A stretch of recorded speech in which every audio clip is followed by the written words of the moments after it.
When I was around 13, my cousin who was 12 and I decided we were going to camp in our yard. We have a shared property that has been passed down through the family for generations. There's about 150 yards or so between our houses, and it's just an open area of yard that hits our fields. The total land is around 2.5 square miles, so it's pretty big, and we have fields, a creek, and even our own bit of forest. Anyway, we decided it was a nice summer night and we were going to camp out, so I grabbed the tent we had in my parents' garage, and we spent the evening setting it up and going to his house for dinner. At around 9 p.m., we decided to go to sleep, since it was getting pretty dark out, and there really wasn't much to do inside the tent, except talk about our plans for summer. At around 11 p.m. or so, I got a call from my then-girlfriend, and she was pretty upset about something that had happened earlier in the day. I was tired, so it took me a while to actually understand what she was saying and to calm her down.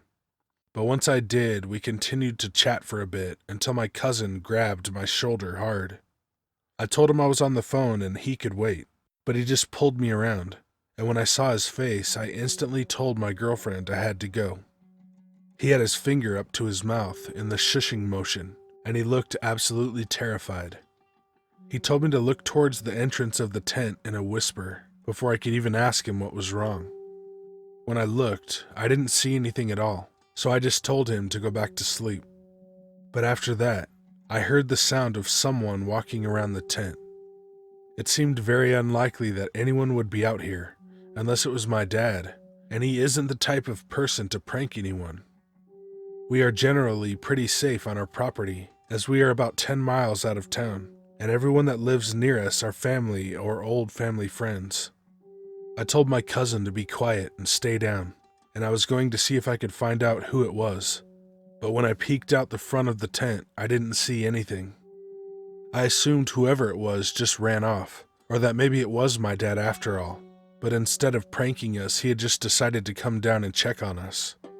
That was proven wrong, however, as I heard the footsteps walking around the tent again as soon as I laid down.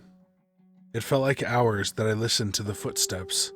Sometimes they would change pace and rhythm, but after a while I heard them stop.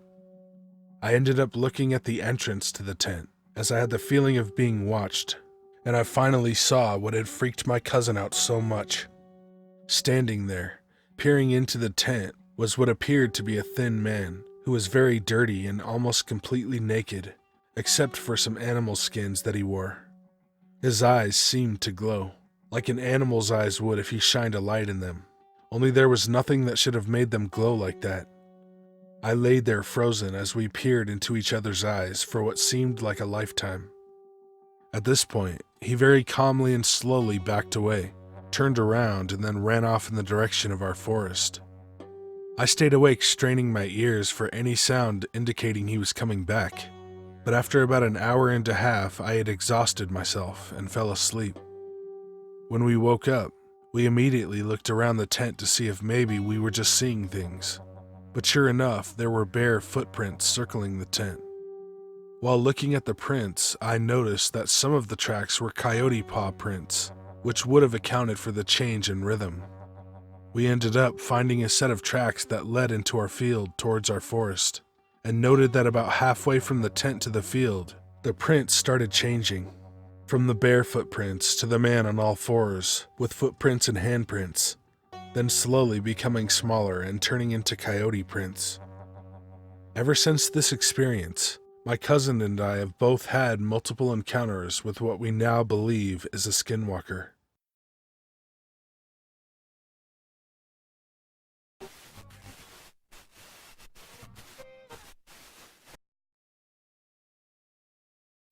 To this day, I don't know what I saw. It's odd because I got a very good look at it, but it was so different than anything even my imagination could cook up. So here goes. I was unemployed at the time, 27, and living with my mom. It was July, pouring rain, and around 2:45 in the morning. Staying up had become my routine since I had lost my job 3 months earlier, and had been filling out job applications like crazy. My mom was asleep upstairs, and nobody else, except for my dog in her pen outside, was at the house. We live on an acre of land right in the middle, and we have a 40-acre field to the south, a dirt road to the north, an orchard to the east, and a garden on the west side. Since I had become unemployed, it was normal for me to step outside for a smoke and look up at the stars. This is when I first noticed something was off. I had downloaded an app on my phone that showed the night stars' placement. It had a compass, so all you had to do was look at the screen and then look up, and you could find the stars pretty easily. There was no light other than the porch light, so if the sky is clear, the stars really stick out. Anyways, I'd become obsessed with learning the stars, and after about a week, I didn't need the app anymore to pick the constellations out. Except, on occasion, there would be a star in the sky brighter than the others. It wasn't shown on the app, and if you left for a bit and looked back up, it would be gone. I started pointing it out to my family. It would hover above the field in our backyard. First, I showed my sister and a friend during a bonfire one night. We watched it for an hour, and could see it move around. It would dip below the trees, move at odd angles, and sometimes just disappear altogether. A month later, I showed my brother, and he refused to acknowledge what he was seeing, but it had spooked him enough to make him stop coming around at night. Lastly, I showed my mother, and she had the bright idea to use binoculars. We didn't have a telescope, so I never got a clear look, but through the binoculars, you could see a diamond-shaped light with colorful rings around it. My niece had named it the Dancing Star, and to not frighten her, I told her it's a special wishing star, and if she saw it, to make a wish and then go inside, or it wouldn't come true. I watched the dancing star for a couple months, every time I would step out for a smoke.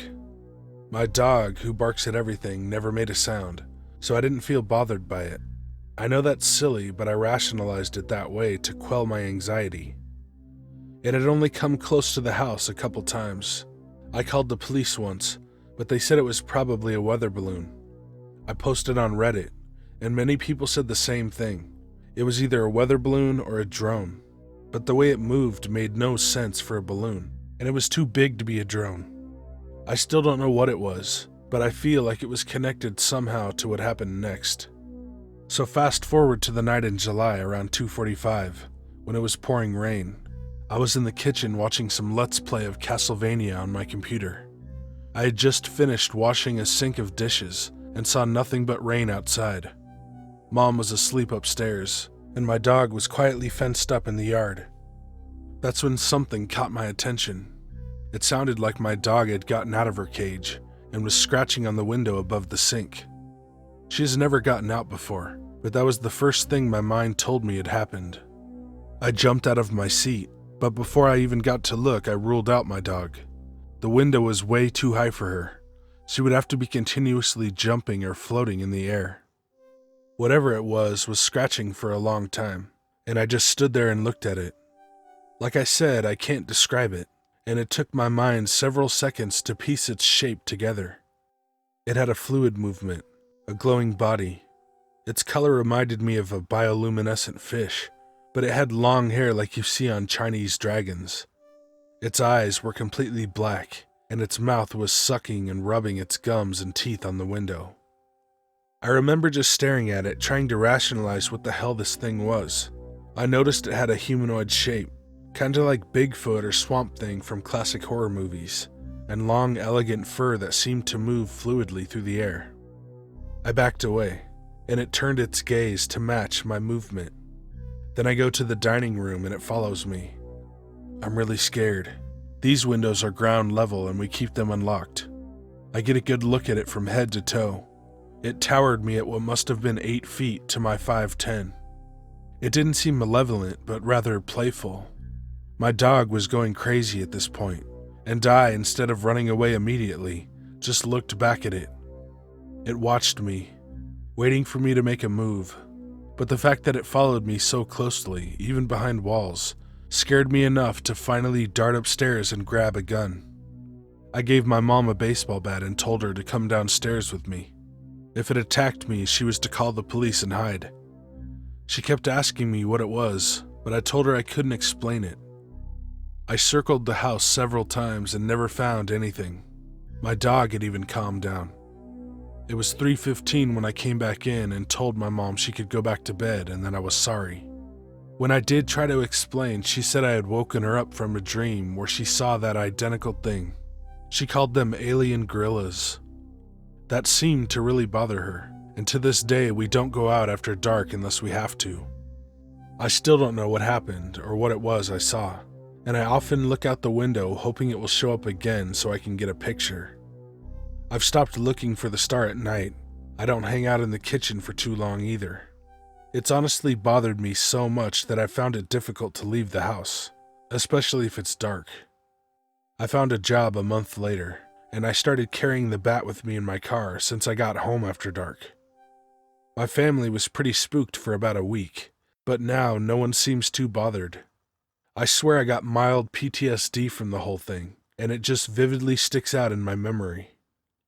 Has anyone seen anything similar? Maybe a dancing star or an alien gorilla? I hate calling them that because it isn't accurate, but that's what my family calls it. I thought I would post to see if anyone might have any ideas.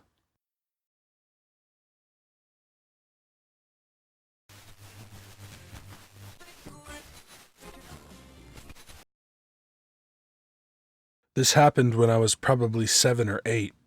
I was sleeping with my mother in her room because my dad worked the night shift. It was a warm summer night, so we had the windows open. Our house is right next to the woods. I remember waking up to the piercing scream of what sounded like maybe a bobcat or some other similar animal. My mother and I both bolted upright at the sound, and a second later, my older sister darts into the room and jumps on the bed. Then, we hear Wyatt screaming. Whatever had a hold of this animal was big, and it was snorting and chewing as the animal it was killing screamed for its life. Now, I've done a lot of reflecting as an adult on this night, and it's still a topic that pops up when we are talking about freaky shit. The only way I can describe the sounds is that it was similar to a big boar the way it was snorting. The power behind the snorts made me think it was a bear or something with a massive lung capacity. After about a minute of sitting frozen on the bed, we made our way to the window to peek outside and see if we could catch a glimpse of what the hell was eating this animal. We couldn't see anything in the darkness of the woods, but we could hear clear as day the chomping of the predator and the snapping of the bones of the prey. It was just past the tree line, maybe 20 yards away, but it was so loud it could have been directly below the window, and it lasted for a solid 10 minutes. When it finally stopped chewing, that was it. We never even heard it walk away. It was like it killed something, ate it, and then disintegrated into thin air, or stood there watching us. It was silent, and so were we for a long time, just listening to nothing, too afraid to even breathe. It's an eerie feeling when the forest is silent. You could have heard a pin drop. This thing had to be huge. I cannot stress that enough. A bear we would have heard roaming around the brush afterward. Same for any other large predator like a mountain lion, and there are no boars in Pennsylvania. It didn't sound like any of those things though. I have since seen and heard the likes of those animals, and nothing I have ever heard sounded even remotely close to what we heard that night. But that's not even the weirdest part. The next morning we told my dad what happened, and we all went scouring the area where we had heard it take place, just inside the tree line. There wasn't a single twig out of place, no evidence of a scuffle, no prints, no carcass, not even a drop of blood. Absolutely nothing. With the amount of brush and how large this thing sounded, there should have definitely been some kind of remnants of the shit we heard. There was nothing. So what the hell? Was it a ghost bear? Bigfoot? A fucking werewolf? I really couldn't tell you, but I never ventured too far into the woods after that night. Weird shit happens in the woods at night. A piece of advice: when the forest goes silent, make like a tree and leave.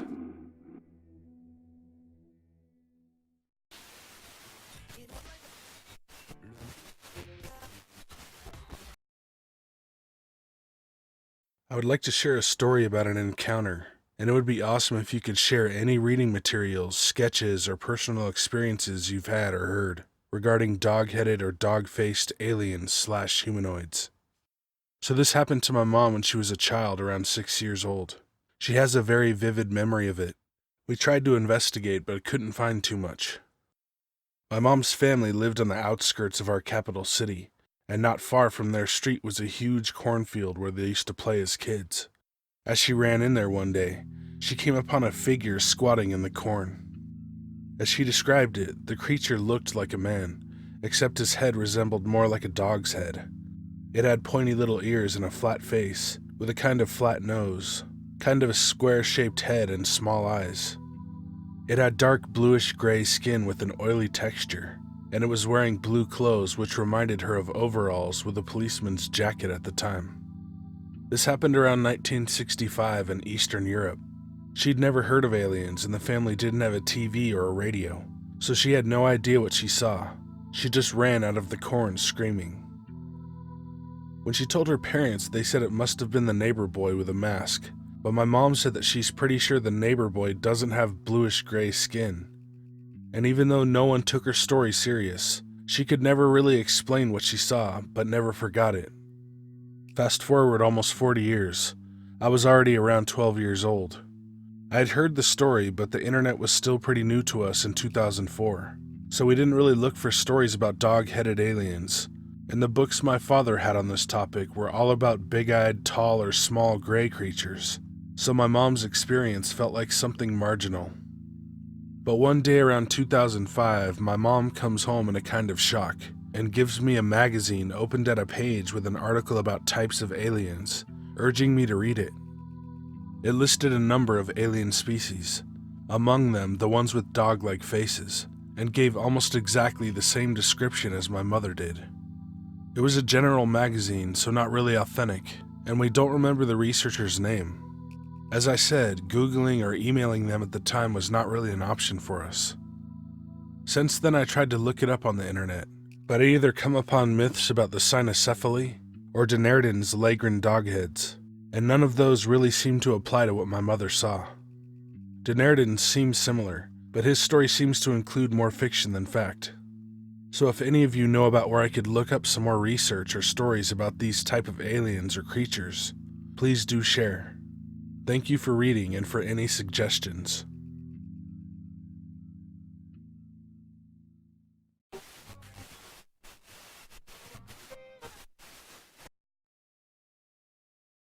My sighting took place around 11:30 p.m. on November 4th, 2009. I work for the local 73 toll road in Newport Beach, California, and lately we've had some construction on the surrounding roads for the past few months. I'm a third shift manager, 2 p.m. to 11 p.m., and every night driving home I take the exact same route. On this night, I was coming off the exit for the 133 road connector, and I'll never forget what I saw. While stopped at the stoplight, I saw a group of 3 big, 4-legged creatures dash out from the trees along the road. I started second-guessing myself and tried to convince myself I was seeing things. I made the left turn at the light, and while the speed limit was still 40 miles per hour at this part, I looked up and almost pissed my pants. Those 3 beasts were running upright. The wolves, which seemed to be the most logical guess, were about 6.5 feet tall, and looked like they easily weighed 275 pounds each. They had snouts and mouths that could almost be expressive, and the fur was dark, although there wasn't enough light to tell if it was dark brown or black. My car being a 6-cylinder, it could get going if need be. I was going 45, and the giant wolves were keeping up with ease. I then literally put the pedal to the metal and sped up to 70. I was sweating profusely and having a panic attack. As I hit 70, the wolves stopped following me. Considering I was about to enter a high-traffic part of the road, the wolf in front seemed to stop on a dime and watch me drive off. I did not hear any howls before or after the sighting. I proceeded home ASAP. I told my girlfriend what I saw, and she deemed my imagination was running wild. I also told my coworkers the next day, but nobody believes me. I know I'm not crazy, and I know what I saw. I still have been taking the same route home every night, and have not run into anything since that night of the sighting. I don't know what they actually were, but what I do know is I do not want to run into them again.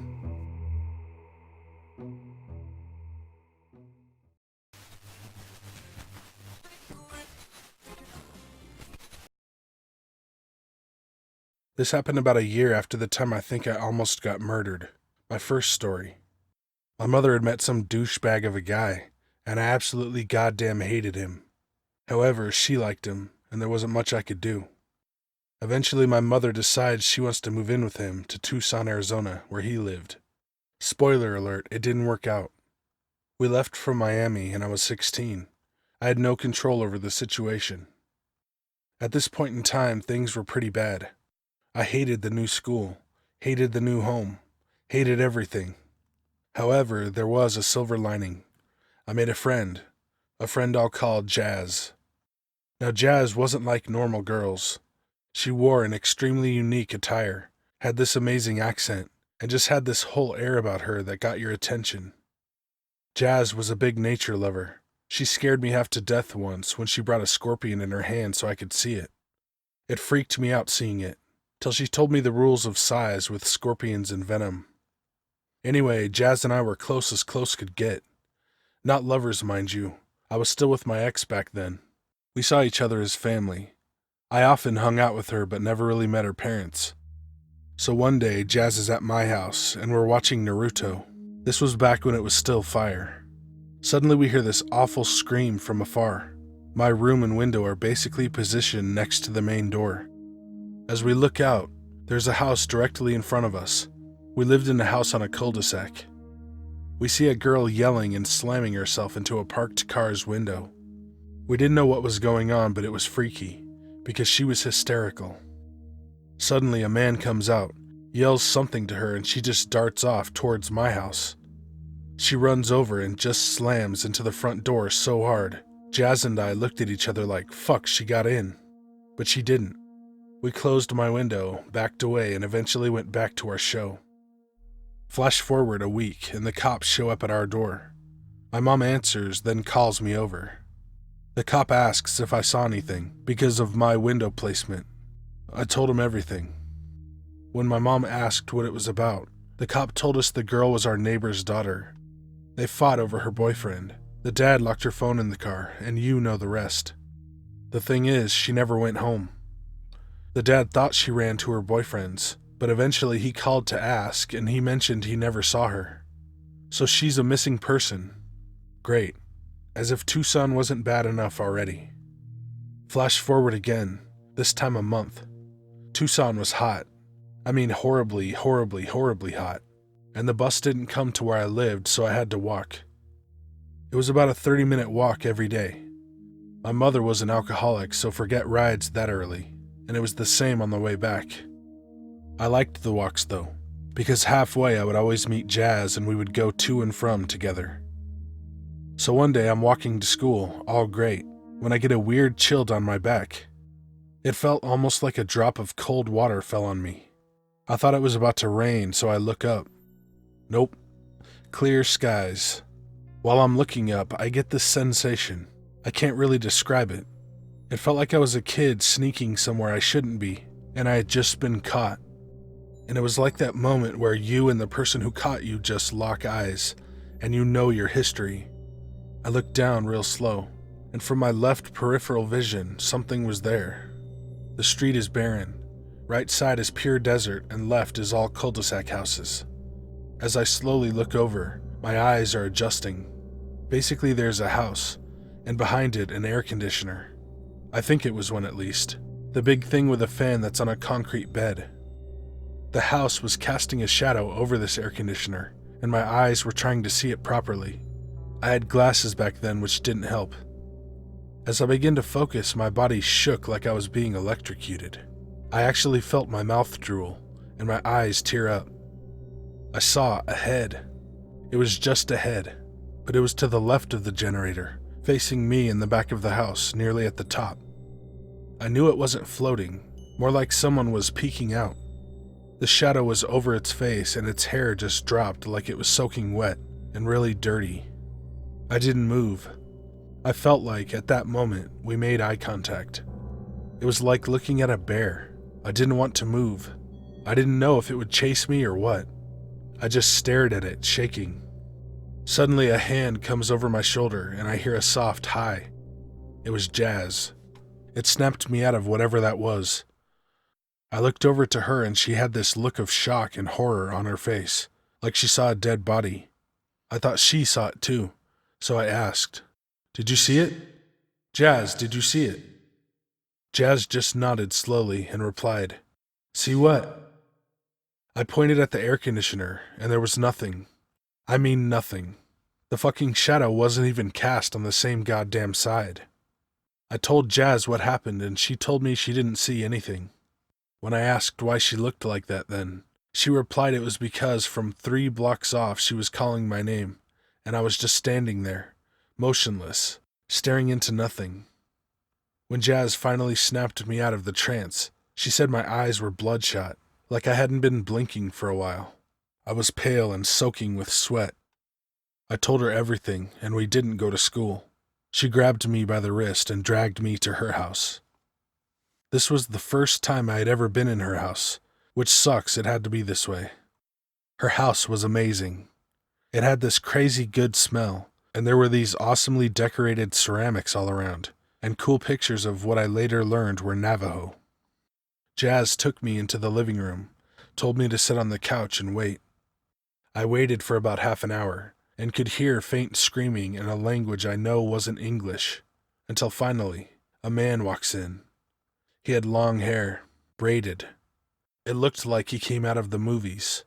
Dude was incredible. He looked me over. I was actually still a bit pale and shaking. Then he smiled, extended his hand and told me, "Let's go eat."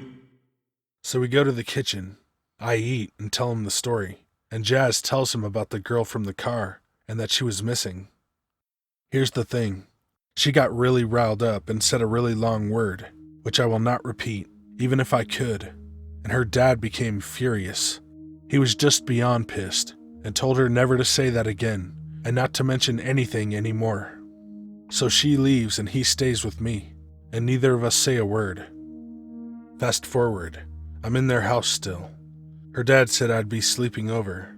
He said, "You'll sleep over tonight." Literally. I didn't ask. I called my mom. She didn't care. Whatever. I won't lie, it was really fun. Jazz showed me the awesome house. They had 2 Malamutes that were huge and adorably fluffy and playful. We had an awesome time, until it turned dark. So me and Jazz are chilling in the backyard with the dogs. Everything is great, until suddenly it starts to goddamn snow. This may sound weird, but it does snow in Tucson apparently. This was my first time seeing snow, so it was awesome. I looked up at the little snowflakes falling from above, but as I did I got that same feeling from before, that droplet of cool water down my back. Jazz's backyard is like any other, fenced off by wood with some tall shrubbery covering the wooden walls. My back was to the house, but as I looked forward I saw it. This time the face was easier to see. It was just wet and pale and dirty. I swear to you that I can't remember the features. When I try, I get this weird image, like a dirty smiling porcelain mask with black holes where the eyes should be. It was tall, really tall, and it just stood still behind the shrubbery. I couldn't hear anything. I couldn't feel anything. I just saw it, and the snowflakes falling between us. Then the Malamutes went insane. They howled like wolves and snarled. I couldn't take my eyes off that face, but in my peripheral vision, I could see the 2 just crouched and snarling. It felt like I was submerged in deep water. That feeling of heaviness, and that horrible fear when you look down into the deep black and just don't know what could come up at any moment. I just stared at it, until, suddenly, I felt something. It was sort of like a warning, like I knew whatever that was in the shrubs was about to run out. So I slowly backed away, trying to feel for that sliding door I knew was behind me. The weird thing is, as I backed away I could hear the dogs in front of me, but I couldn't see them. They never moved, but weren't in my line of sight anymore. As I backed away, I felt the urge to run, like time was running out. So I told myself to count to 3. I got to 2. As I was about to turn around and run, I felt a sharp pain on my left cheek and blinked. As I blink, I'm suddenly being held by Jazz's dad. You don't understand. I blinked and Jazz's dad was holding me. The house was in front of me, and behind me was the fucking driveway. I look back and the dogs are there howling at something. As I'm about to look up the street, the dad covers my eyes, talking in a weird language again, probably cursing me out. He brings me in the house.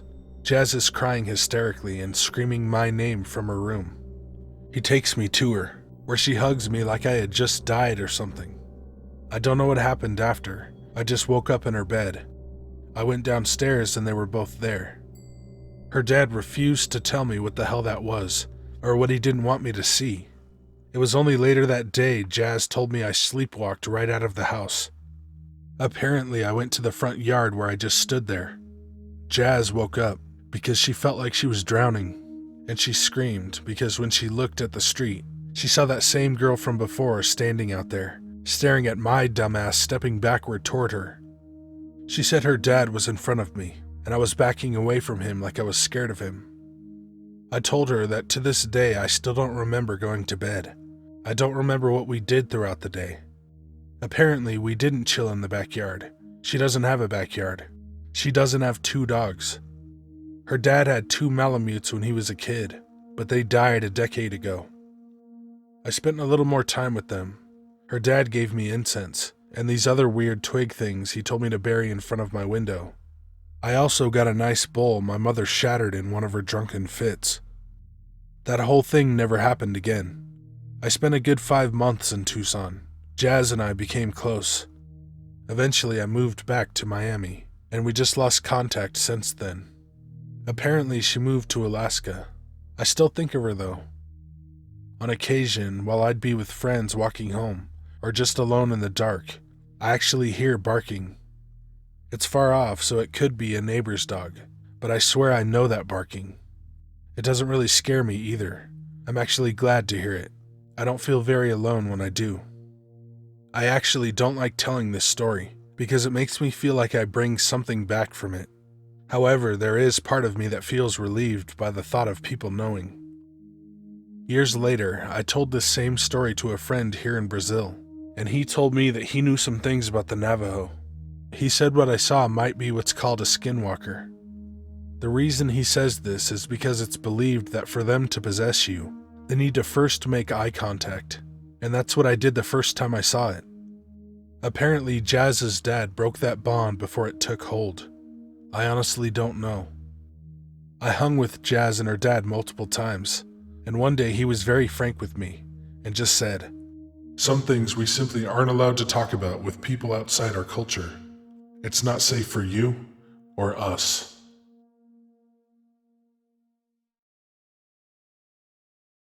Hey guys and ladies, thanks for watching. Send your story or creepypasta to the email in the description. My shirts, Patreon, Instagram, and Twitter are down there too. Support the channel by becoming a patron and buy me a beer. And I never tell you, like and subscribe fucking 8 times. I never do that because I hate that. I mean, I always thought it was pretty obvious that we want you to do that. So I'm only saying it half a time. But what I do want you to do is click the bell, because sometimes I get comments like, "Hey, welcome back," or "Where you been?" I'm always, at least once a week, putting something up. You know, maybe you're not into creepypastas, but then then find me some good, true, scary stories, or send me yours, because they're hard to find. It's hard to find shit that's not been done. That's good. So anyway, got that shit out of the way. I'm going to talk about some stuff and then we'll get to the skit. It's getting close to summer here, and I live in the desert of California, and I got to deal with this every year. And I know this video is going to be bigger than my usual stuff, so. My girl Ripley, my dog, if you're new, she loves going for a ride. She wants to go with me everywhere, right? And all throughout this summer, I'm going to have to deal with people saving the world. Like, let's say I have to go to Walgreens or whatever. People will come in, is that your truck? I'm like, yeah.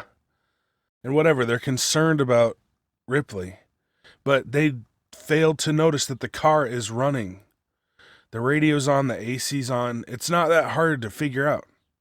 And I appreciate that you love dogs and that you love animals. I do too. And if someone's dog's in a car and it's hot as shit, and that's not the case, then that's great. But I'm just saying, if you're concerned about a dog in the car, make sure the car's not running before you do something crazy, because if I come out and you're breaking my window or my dog's gone, I am going to find you. And I really don't want to have to clothesline some old lady for fucking with my dog. So anyway, if you're in the desert of California and you see a green truck with Ripley, she's at the beginning of the video in there, the car's on, the engine's running, the AC's on, the radio's on. I leave the radio on as a clue, you dumbasses. So anyway, I'm enough with that. Now let's get to the skit. Be good to animals, even people. See ya. Check this old dude out. My neighbor who laughs at everything.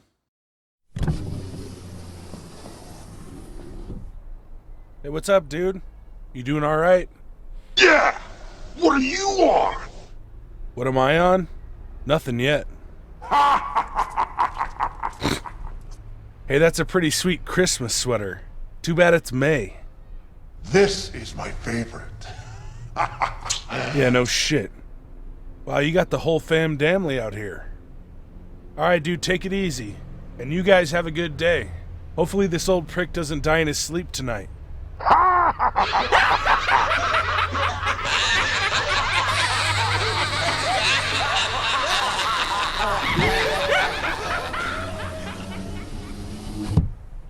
Jesus, what a bunch of maniacs.